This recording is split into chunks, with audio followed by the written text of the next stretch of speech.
Psycho. Excerpt. The Psycho is a scary story about a girl who starts dating a new guy. Her friends tell her there is something wrong with him, but she ignores their warnings.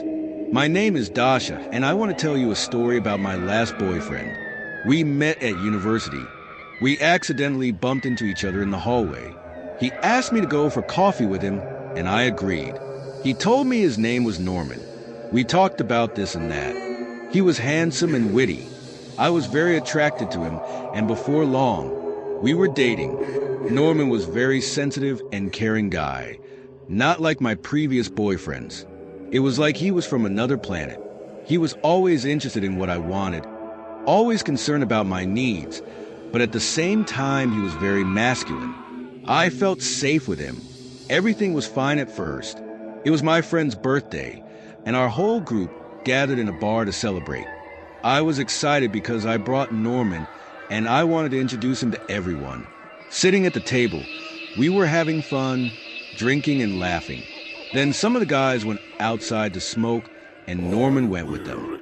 They were gone for 5 minutes, and when they returned, I was approached by my friend Simon. "Dasha, I think there's something wrong with this Norman guy," he said. "What do you mean?" I asked. "Well, he's kind of strange. He started talking about his mother, saying really weird things. Then he started giggling like an idiot for no reason. He's not normal." "Norman? Not normal? Are you sure?" I said, "Of course." I spoke with Norman about it, but he denied everything. He said my guy friends were just jealous of our relationship, and they were trying to drive a wedge between us. I believed him, especially since Simon had asked me out on a date one time, and I had to turn him down. It was possible that he just wanted to turn me against Norman and get rid of his competition. But the more time I spent with Norman, the more I started to notice some strange behavior. Sometimes, he would get a faraway look in his eyes and go silent for a few minutes. Then he would start talking again, as if nothing had happened. And he began to call me Mommy. I put up with his little eccentricities, because everything else in the relationship was wonderful. And then something happened. It was like a bolt from the blue. One day, he kidnapped me. We at my house, and my parents were out. I went upstairs to get something. All of a sudden, I felt him grab me from behind, and he put a handkerchief over my nose and mouth. It was soaked in some kind of chemical, and within seconds, I blacked out. When I woke up, I was in some shabby apartment with a dirty rag stuffed in my mouth. My arms and legs were tied to the bed, and I had a terrible headache. Norman came in. He put his finger to his lips and pulled the rag from my mouth. I immediately screamed, and Norman slapped me across the face really hard. "Don't you dare cry," he growled.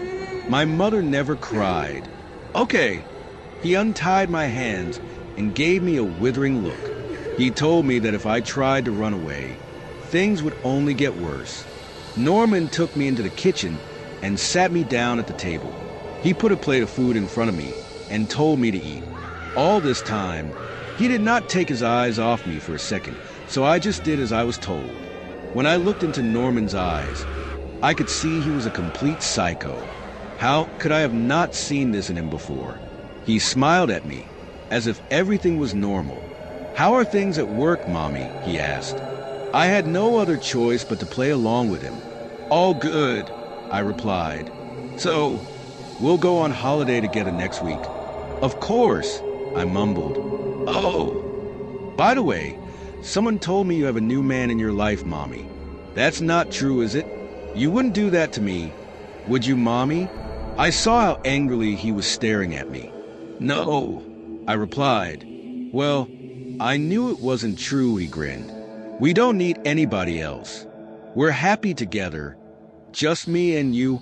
After I finished eating, he took me into the bedroom and forced me onto the bed. He tied my hands, put a gag in my mouth, and left. This was how my nightmare began.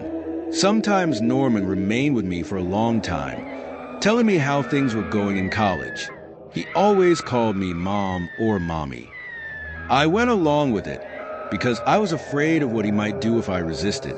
If I made one mistake, he would beat me terribly. I was stuck in that dingy apartment for 6 whole days. My room was always locked and there was no clock, so I had to guess what time it was. Norman would come and go. I don't know where he got the money, but he always brought me food and sweets. He said, "I love my mother and I want to make her happy. A boy's best friend is his mother." I knew that this couldn't go on. My parents and my friends were probably worried sick. I wondered if they had contacted the police already. I wondered if anyone was looking for me. One time, I tried to reason with him. I tried to explain that I was not his mother and he needed to let me go, but he beat me again like crazy. On the 6th day, Norman woke me up as usual and told me he was going out to buy us breakfast. I heard the front door close, and I started trying to free myself. I felt that I could move my right hand a little. The ropes were not very tight.